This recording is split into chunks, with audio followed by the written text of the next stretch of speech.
अगर कोई बंदा अफेक्टेड है, किसी की मेंटल हेल्थ अफेक्टेड है, तो उसके क्या सिम्पटम्स रहेंगे? मतलब कैसे किसी को पता चलेगा कि उसकी mental health is not at a good stage? जब हम मेंटल हेल्थ इफेक्ट होने की बात करते हैं तो इसमें ना हम ओवरऑल भी दो एक्सट्रीम्स देखते हैं। कुछ आजकल जैसे कुछ टर्म्स बहुत इजीली यूज्ड हैं, मुझे एंजाइटी है, मैं डिप्रेस्ड हूँ। हर कोई जो सैड होता है वो डिप्रेस्ड नहीं होता, और हर कोई जो परेशान या स्ट्रेस्ड होता है वो एंग्शियस नहीं होता। बहुत कॉमनली आजकल ये वर्ड्स यूज किए जाते हैं।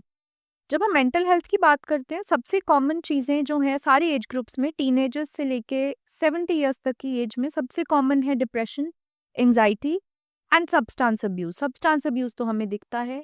कॉमन साइंस अगर मैं आपको बताऊं डिप्रेशन एंजाइटी के, 14 दिन तक आपको लो फील होना। आप सुबह उठ रहे हो, आपको उदास फील हो रहा है, कुछ करने को मन नहीं लग रहा, बॉडी में एनर्जी लो फील हो रही है। जिन चीज़ों में पहले मन लगता था, चाहे वो घर की कुकिंग है, चाहे वो काम पे जाना है, चाहे वो अपने बच्चों के साथ खेलना, हस्बैंड से बात करना है, फ्रेंड्स के साथ जाना है, उन चीज़ों में मन नहीं लगता अब। तो ये कुछ कॉमन साइंस हैं कि आप डिप्रेस्ड हो सकते हो। एंग्जायटी के कुछ कॉमन साइंस हैं, घबराहट। हम सब ने फेस किया है कभी एग्जाम से पहले, किसी बड़ी इंटरव्यू से पहले। ये घबराहट सी होती है, अपनी हार्ट बीट यहाँ फील होती है, ऐसा लगता है सांस पूरी नहीं पड़ रही।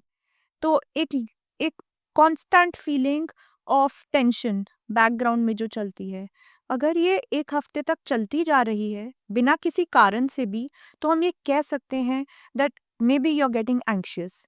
But yes, the diagnosis should obviously be made by an expert. Hmm, इसमें आपने 2 चीज़ें बोली हैं, 14 डेज़ और 17 डेज़। यस। क्या डेज़ स्पेसिफिक होना मतलब इज़ द पॉइंट कि यार हाँ, 14 दिन के लिए आपको ऐसा हो रहा है तो आपको एंग्ज़ायटी है?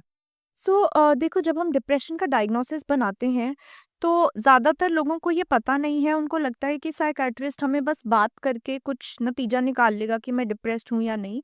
बट जैसे हर डॉक्टर की कुछ गाइडलाइंस होती हैं, हमें टाइफॉइड होता है तो हम विडाल टेस्ट करा लेते हैं, हमें अगर डेंगू होता है तो हम डेंगू का टेस्ट कराते हैं, डेंगू फीवर टेस्ट होता है।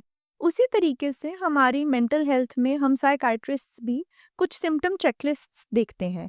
तो ज़्यादातर अगर 14 डेज तक सैडनेस है तो हम उसे डिप्रेशन लेबल करते हैं, अनलेस सिम्टम्स इतने सवियर हैं, जैसे अगर किसी को सुसाइडल आइडियाज आ रहे हैं सैडनेस से, तो ये तो अब ऑब्वियसली जनरल पॉपुलेशन को भी पता है, हम 14 दिन तक वेट नहीं करेंगे इतनी सैडनेस है अगर। बट इन जनरल हाँ, अगर वो सैडनेस 14 दिन तक जा नहीं रही है तो हमारे डायग्नोस्टिक क्राइटेरिया में है कि हमें उतना टाइम वेट करना है to label it as depression. Okay.